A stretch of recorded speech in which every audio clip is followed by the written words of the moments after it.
जब हम महिला सशक्तिकरण की बात करते हैं तो ये कोई नई सोच नहीं है, ये उस परंपरा की निरंतरता है जहां सावित्रीबाई फुले, मां रमाबाई, अहिल्याबाई होलकर, फातिमा शेख, झलकारी बाई, मां उदा देवी पासी, अवंतिकाबाई लोधी, मां फूलन देवी जैसी वीरांगनाओं के संघर्ष हमारे सामने उदाहरण है। बाबा साहब अम्बेडकर जी ने संविधान बनाते हुए कहा था कि हम एक ऐसे संविधान को बना रहे हैं जहां हर नागरिक को समान अधिकार देगा, चाहे वह पुरुष हो या महिला। हमें याद रखना चाहिए, उन्होंने कहा था कि मैं किसी भी समाज की प्रगति को महिलाओं की प्रगति से मापता हूं। बाबा साहब अम्बेडकर जी ने सबसे बड़ा क्रांतिकारी कदम था वो हिंदू कोड बिल था। उन्होंने उसमें महिलाओं को संपत्ति में अधिकार, विवाह और तलाक में बराबरी, गोद लेने का पूरा अधिकार था। और इसके जब वो सफल नहीं हो पाए तो उन्होंने कानून मंत्री पद से इस्तीफा दे दिया। सभापति जी, महत्वपूर्ण, ऐतिहासिक और संवेदनशील विषय पर अपनी बात रखने के लिए खड़ा हुआ हूं। यह केवल एक विधेयक नहीं है, ये भारत की लोकतंत्र की आत्मा का प्रश्न है। यह उस न्याय की परीक्षा है जिसकी नींव हमारे संविधान में रखी थी, और यह उस विश्वास का सवाल है जो देश की करोड़ों महिलाओं के संसद से जुड़ा हुआ है। सभापति जी, मैं शुरुआत से स्पष्ट कर देना चाहता हूं कि हम महिला आरक्षण के पक्ष में हैं और हम इसे महिलाओं का संवैधानिक अधिकार मानते हैं। लोकतंत्र में समर्थन और सवाल दोनों साथ चलते हैं। मेरी तो सरकार से मांग है कि आधी आबादी 50% 33% की, उनको बढ़ा के 51% कर देना चाहिए। जब बराबरी महिलाओं को तो सदियों से नहीं मिला, जो वो बढ़ के मिलना चाहिए। सरकार की और हाउस की ये मंशा होनी चाहिए। सभापति जी, लेकिन आरक्षण से पहले सुरक्षा के बारे में तो बताना चाहिए कि एनसीआरबी का डेटा क्या कह रहा है। तमाम सरकारों में महिलाओं पर हिंसा हो रही है, इसका जवाब भी सरकारों को देना चाहिए कि जब महिला सुरक्षित नहीं होंगी तो उनके अधिकार कैसे रख। सभी लोग पूरा वीडियो देख कर जाएं ताकि आप लोगों को समझ में आएगा, और सभी को बिल्कुल दिल थाम के बैठना है। ऐसा चुनाव करना है जो आप लोग समझ सकें कि देश कैसे बचेगा, वरना देश तो छोड़ो, खुद नहीं बचोगे। और सिलेंडर अभी तो पर्ची में मारा मारी है, ब्लैक में 2000, 2500, 3000 जा रहा है, और ब्लैक में अब बाद में पर्ची में 2000 में जाएगा।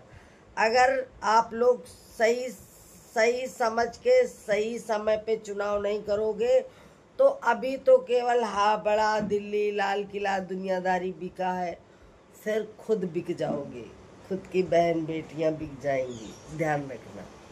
जय भीम, जय भारत, जय संविधान। ऐसा कैसे होगी? जब हम महिला सशक्तिकरण की बात करते हैं तो ये कोई नई सोच नहीं है, ये उस परंपरा की निरंतरता है जहां सावित्रीबाई फुले, मां रमाबाई, अहिल्याबाई होलकर, फातिमा शेख, झलकारी बाई, मां उदा देवी पासी, अवंतिकाबाई लोधी, मां फूलन देवी जैसी वीरांगनाओं के संघर्ष हमारे सामने उदाहरण है। बाबा साहब अम्बेडकर जी ने संविधान बनाते हुए कहा था कि हम एक ऐसे संविधान को बना रहे हैं जहां हर नागरिक को समान अधिकार देगा, चाहे वह पुरुष हो या महिला। हमें याद रखना चाहिए, उन्होंने कहा था कि मैं किसी भी समाज की प्रगति को महिलाओं की प्रगति से मापता हूं। बाबा साहब अम्बेडकर जी ने सबसे बड़ा क्रांतिकारी कदम था वो हिंदू कोड बिल था। उन्होंने उसमें महिलाओं को संपत्ति में अधिकार, विवाह और तलाक में बराबरी, गोद लेने का पूरा अधिकार था।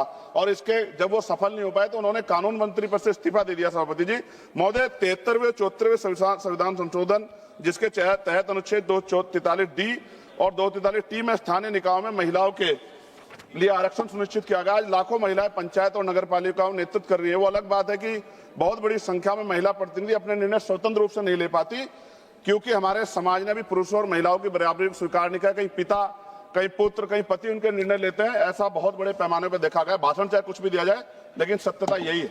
सभापति जी, मान्यवर काशीराम साहब कहा करते, जिसकी इतनी संख्या बारी उसकी इतनी हिस्सेदारी। इन्हीं विचारों की कसौटी पर अगर वर्तमान महिला आरक्षण कानून को परखा जाए तो स्पष्ट हो जाता है कि 33% आरक्षण आधी आबादी के साथ पूर्ण न्याय नहीं करता। और यदि 33% आरक्षण दे भी दिया तो सबसे बड़ा प्रश्न यह उठता है कि SC, ST और OBC और मुस्लिम वर्ग की महिलाओं को वास्तविक प्रतिनिधित्व कैसे मिलेगा, क्योंकि वर्तमान व्यवस्था में कोटे के अंदर कोटे कोई प्रावधान नहीं है। इसका सीधा अर्थ यह है कि आरक्षण उन वर्गों तक सीमित रह सकता है जिनके पास पहले से ही सामाजिक, आर्थिक और राजनीतिक संसाधनों तक पहुंच है।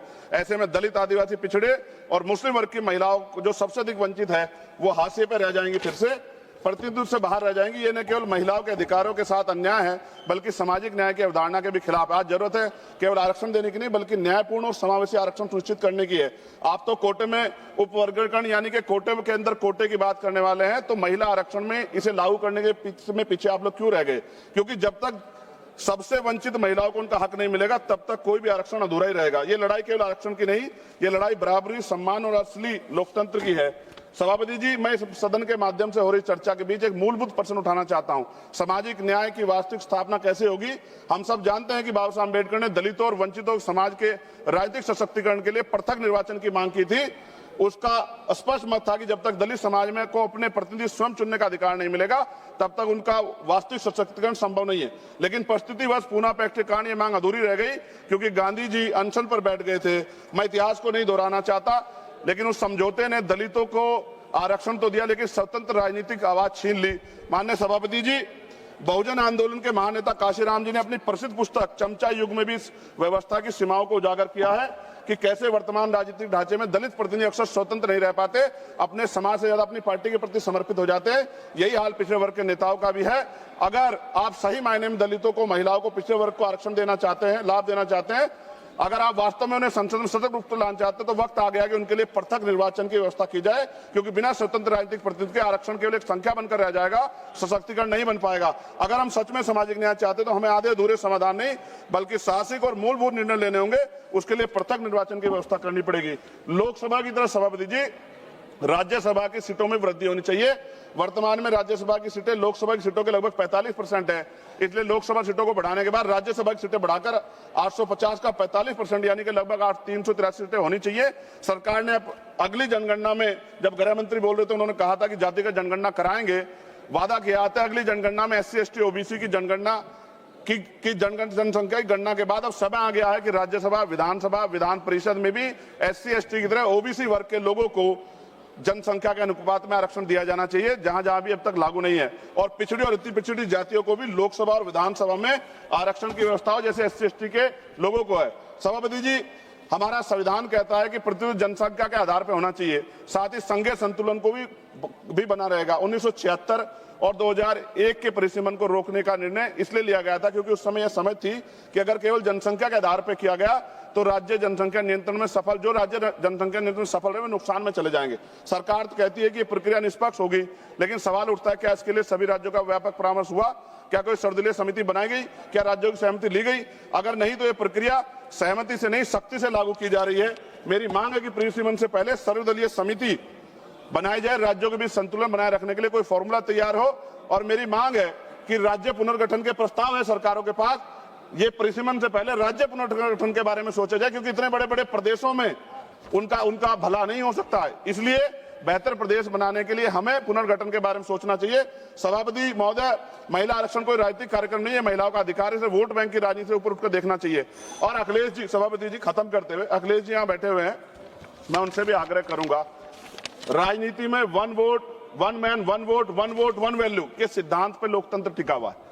आप देखिए कि दिल्ली की आबादी क्या है और उनको मिल क्या रहा है। हम साउथ के प्रदेशों की चिंता करते हैं, लेकिन क्या ये जो हमारा प्रदेश है, उत्तर भारत है, क्या इधर नहीं देखना चाहिए?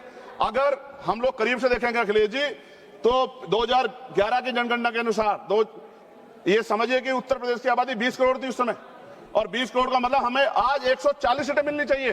राजस्थान के साथ भी छल हो रहा है, मध्य प्रदेश के साथ भी, बिहार छत्तीसगढ़ के साथ भी, हरियाणा के साथ भी, पंजाब के साथ भी।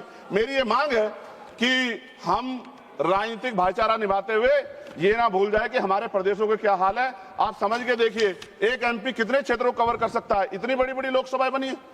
तो ये आज आवश्यकता है कि हम उत्तर का भी ध्यान रखें, हम लोग नॉर्थ का भी ध्यान रखें, और ऐसा कॉमन मिनिमम प्रोग्राम बनाए जिसमें उत्तर प्रदेश का जो 20 सीटों का नुकसान हो रहा है, अगर ये लागू हो जाएगा तो भी वो 20 सीटों का नुकसान की भरपाई कैसे होगी, इसके बारे में ध्यान रखते हुए, और पिछड़े वर्ग की महिलाओं को, मुस्लिम वर्ग की महिलाओं को, और पिछड़े और अति पिछड़े समाज को लोकसभा और विधानसभा में भी आरक्षण की व्यवस्था करानी चाहिए।